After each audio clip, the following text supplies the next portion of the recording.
The Action Support Center is a non-governmental organization based in Johannesburg. The group has started the Somali Solidarity Campaign aimed at promoting and achieving sustainable peace in the Somali region. Joining me to talk about this campaign and other programs run by the Action Support Center is Richard Smith, coordinator of the Action Support Center, and Miss Huda Bashir, head of the Somali Solidarity Campaign. Good morning and thank you for joining us. Good morning, Hassan. Good morning. Thanks for having us. Let me start with you, Richard. Tell us, what is the Action Support Center all about? Well, basically, Hassan, the Action Support Center is a peace-building organization that works with a network of individuals and organizations trying to bring peace to various different contexts of conflict across the continent. What motivated you to start this support center, and how does it benefit the ordinary man on the street? Well, we started off as a group of people who were all working on conflicts in various countries across Africa.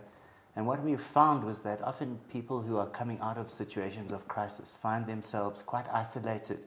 They feel as if their conflict is the only one that they're working on. And by having the relationships with people who are working in similar situations, people became much stronger.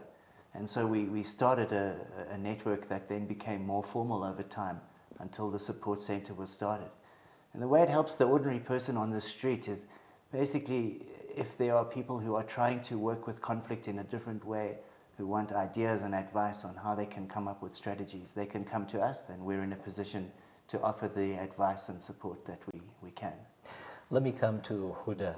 Huda, tell us what inspired you to start the Somali Solidarity Campaign, and how does this campaign aim to achieve peace and sustainability in the Somali region?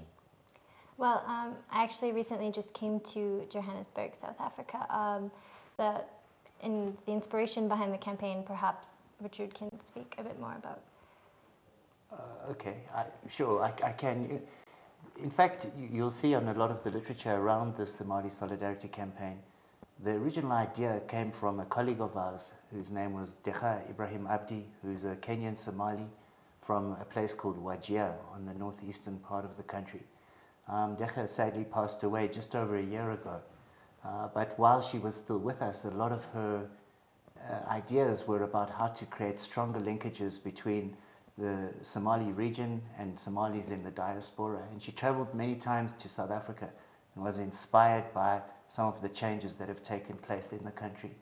And so the original ideas behind the campaign actually began with her.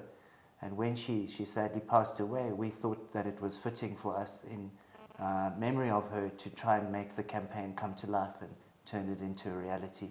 And that was when the initial ideas began. And of course, from there, we've talked to a whole number of different people, which is a lot of what Huda has been busy with over the past few months. One of you, either Huda or Richard, could answer this question. What are the objectives of this campaign? I'll take this one. So the campaign is focused around three particular objectives. The first being raising awareness about the situation in the Somali region. The second being to create platforms for people to get involved in conversation. It's something that a lot of the work we do here at the Action Support Center is focused on people-centered approaches to creating sustainable change to conflict.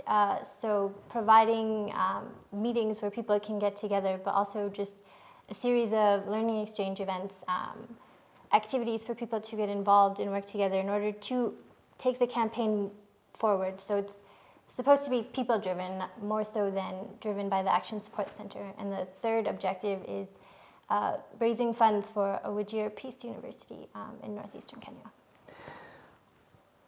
Richard, you've been to Somalia.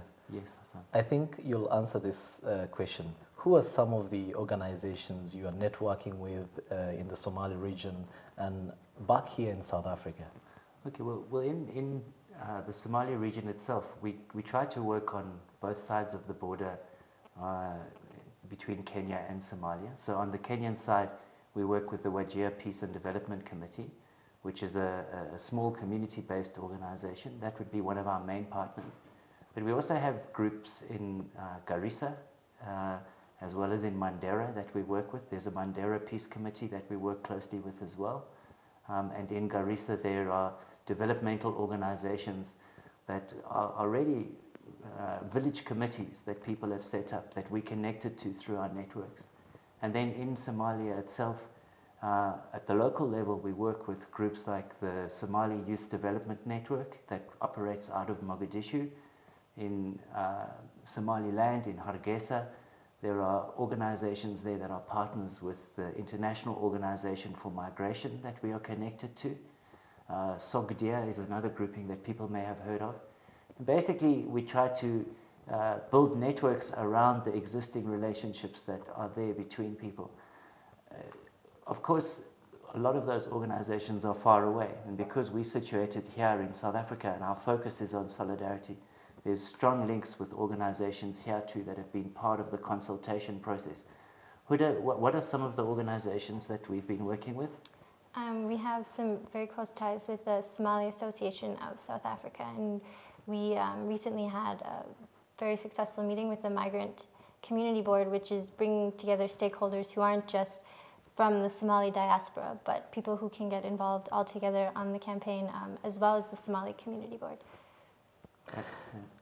Richard, tell us more about the Wajir Peace University. What is it all about, and what motivated you guys to get into this initiative?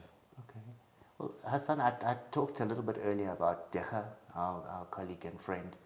Now, Dekha is from Wajir, and she was part of a group of women who basically, during the time of the war in Wajir, they were women that were affected by the conflict because they had friends on the other side of the front line who were unable to attend a wedding that had been organized. And on one particular day, this group of women just basically talking amongst themselves decided that they'd had enough of the violence. And they organized themselves together and walked from one side of Wajir town to the other, across the front line, at a time when it was an unimaginable behavior, when they were at serious risk by taking that action. They then, out of that initiative, when they had crossed successfully to the other side, they started discussions with women that through time turned into the Wajir Peace Committee. They then started working in the markets, they worked with livestock committees, they brought in groups of sheikhs and elders, they started working with youth. And the Wajir organization, the Wajir Peace and Development Committee, grew out of that commitment that these groups of women and youth and elders and peace builders basically had to trying to resolve the conflict in Wajir. And the idea of trying to move that to the next level and set up an institution like the Wajir Peace University came out of the discussions from the groups that were there. They wanted to get beyond just responding to the immediate crisis and think long-term about what the needs of the Somali people in the region were. So the Wajir Peace University Trust was set up. Land has been donated. Dekha is a famous peace builder, really, and has won prizes. She won, for example, the Alternative Livelihood Prize, and the prize money that she took from that has been donated to the university. And so we want to have a focus for the campaign that's not just about responding to the images we have of Somalia as a region of poverty and a region of conflict, but also a region of hope and a region in which people are doing things. And so the Wajir Peace University becomes a symbolic focus for the campaign. Let me come back to Huda. Huda, tell us, how can our viewers get involved in this campaign? Well, as I said earlier, it's very much a people-centered approach to bringing about sustainable change in the Somali region. So we want people to get involved. We will be posting information on our Facebook page, which is facebook.com/Somali Solidarity Campaign, where we'll post information about upcoming key events, and we would love for people to get involved in these events. But also, if you have ideas about the campaign, we would love for you to share them with us. You can go on our website, which is asc.org.za, and you can email us and contact us. Earlier, I talked about the 3 objectives that we have as the campaign, but we are, by all means, not limited to that campaign. Whatever the people who are who have a connection to the area or just interested in being involved in the campaign, we want to hear what your ideas are so that we can give you support to building this culture of peace and the solidarity network around that. So. Let me come back to Richard. Yes, Hassan. How have the local Somalis in South Africa reacted towards this campaign? We've been very lucky, Hassan, in that the reaction has mostly been very supportive, warm, encouraging. We understand that there's a very complex and diverse group of Somalis in the diaspora here in South Africa. So we've been taking things slowly, trying to work with the existing forms of organization. But those organizations have been very supportive, and we're hoping that from here we'll be able to spread the word, and as more people get involved and we can shape the campaign in a more solid kind of way, if there are concerns that people have, we'll be able to iron those out along the way. Certainly, as Huda said, we're open to suggestions on how to take things forward. Finally, does the Action Support Center also fight social problems like xenophobia and also strive to integrate migrant communities into their host environments? Absolutely, we do. Xenophobia is obviously one of the critical problems in South Africa. We work closely with, for example, there are communities in Alexandra, in Orange Farm, and in Soweto, where what we've tried to do is set up peace committees that include a mix of migrants and local community members who sit together to try and problem solve and think of long-term responses to xenophobia.